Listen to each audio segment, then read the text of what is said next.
If you want to see a perfect example of the way the elites are trying to separate us so we don't have that kind of healthy society that generates tolerance and new ideas, you have to take a look at this January 6th hearing, this House investigation into the kerfuffle at the Capitol. And I want to be very plain about this. I know you guys hate it when I say, some of you hate when I say this. I thought it was a disgusting display. I thought Trump behaved badly. People keep saying, well, he came out and called for it to stop. He didn't come out fast enough. He didn't come out strong enough.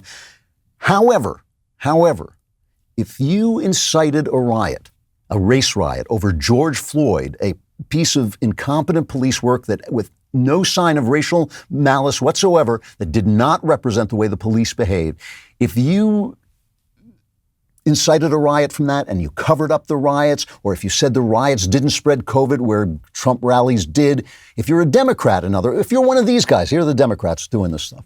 I just don't even know why there aren't uprisings all over the country, and maybe there will be. People need to start taking to the streets. This is a dictator. You know, there needs to be unrest in the streets for as long as there's unrest in our lives. Enemies of the state. Show me where it says that protests are supposed to be polite and peaceful. Do something about your dad's immigration practices, you feckless. When they go low, we kick. How do you resist the temptation to run up and wring her neck? The biggest terror threat in this country is white men, most of them radicalized up to the right. I thought he should have punched him in the face. I said, even if you lost, he insulted your wife. Yes. He came down the escalator and called Mexicans rapists and murderers. He said, well, what do you think I should have done? I said, I think you should have punched him in the face and then gotten out of the race. You would have been a hero.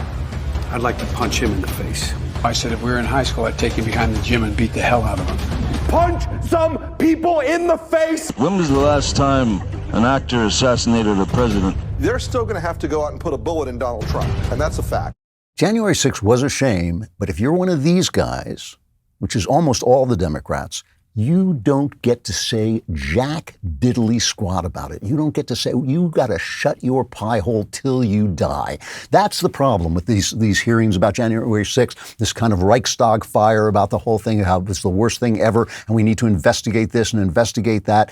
Mark Meadows, Trump's former chief of staff, was held in contempt of Congress because he asked for a delay in coming to speak to them about it, saying, he believes that some of the information is protected by executive privilege, and he wants to find out more about that, and so they held him in contempt of Congress.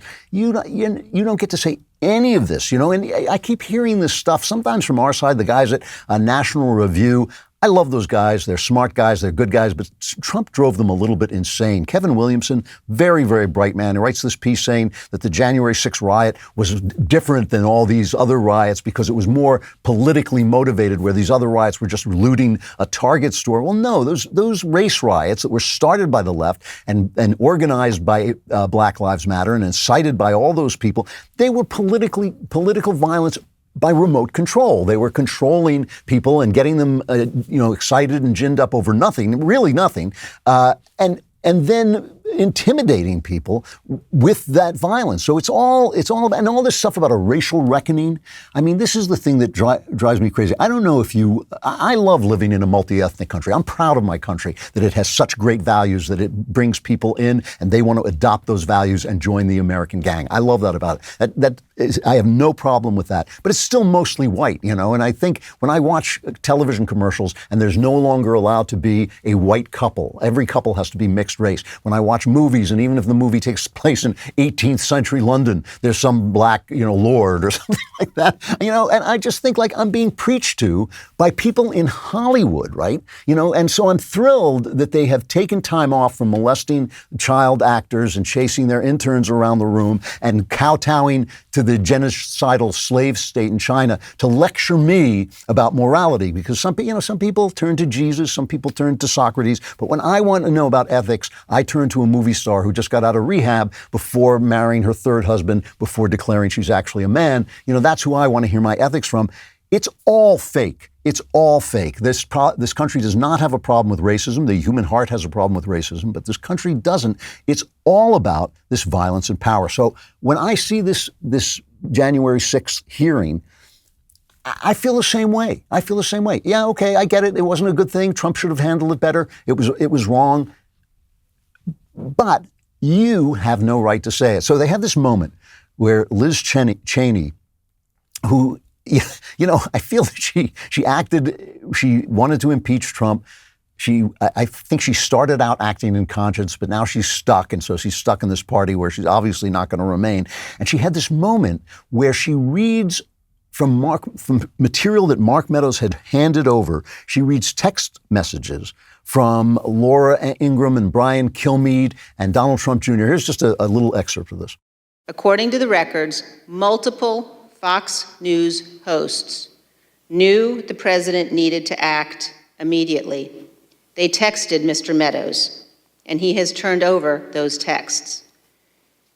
Quote, Mark, the president needs to tell people in the Capitol to go home. This is hurting all of us. He is destroying his legacy, Laura Ingraham wrote. So Laura Ingraham was texting that at the time, by the way. I think she was tweeting it at the time. I love the dangerous phrasing of Fox News hosts. Multiple Fox News hosts. And you know how evil Fox News, they're Fox News hosts. It's like The Exorcist. I don't even know what the message was. I really don't. I mean, I guess what they were trying to say was that Fox has kind of played down the January 6th kerfuffle. But they knew at the time that it was disgraceful. But that's not, I don't think, what they're doing. I don't think they're playing it down. They're putting it in the context of this summer of riots that the press supported, that the left supported. And now when a riot threatens them, it's like, oh my, that's not so good. That's not good. If it threatens us, then it's not good. If it ruins your business, if it kills an off-duty cop, if it ends up with people dead, they're the little people. They don't matter. But if it threatens us, then it's serious. That's what I think the Fox News people are saying. We all knew they should get. Donald Trump Jr. was texting Meadows saying, tell Dad to get those people out of there. And it shows at least that on the right, we don't like any of the riots. We're against all the riots. So they're doing all this stuff. And I'm thinking, how far are they going to push this? Don't they think people see what they're up to? But here's something that's really interesting. At the same time this is happening, there's suddenly a spate of news stories, all with the same theme. And they're like, in places like the New York Times, a former newspaper, in the Atlantic. The press is like Renfield. Do you remember Renfield from the movie Dracula? He becomes Dracula's slave and he eats flies and spiders because he's trying to imitate Dracula, sucking the blood out of people. And when he's in his madhouse, eating little creatures, and then he hears Dracula's voice calling to him to tell him what to do. And here's a little bit of that.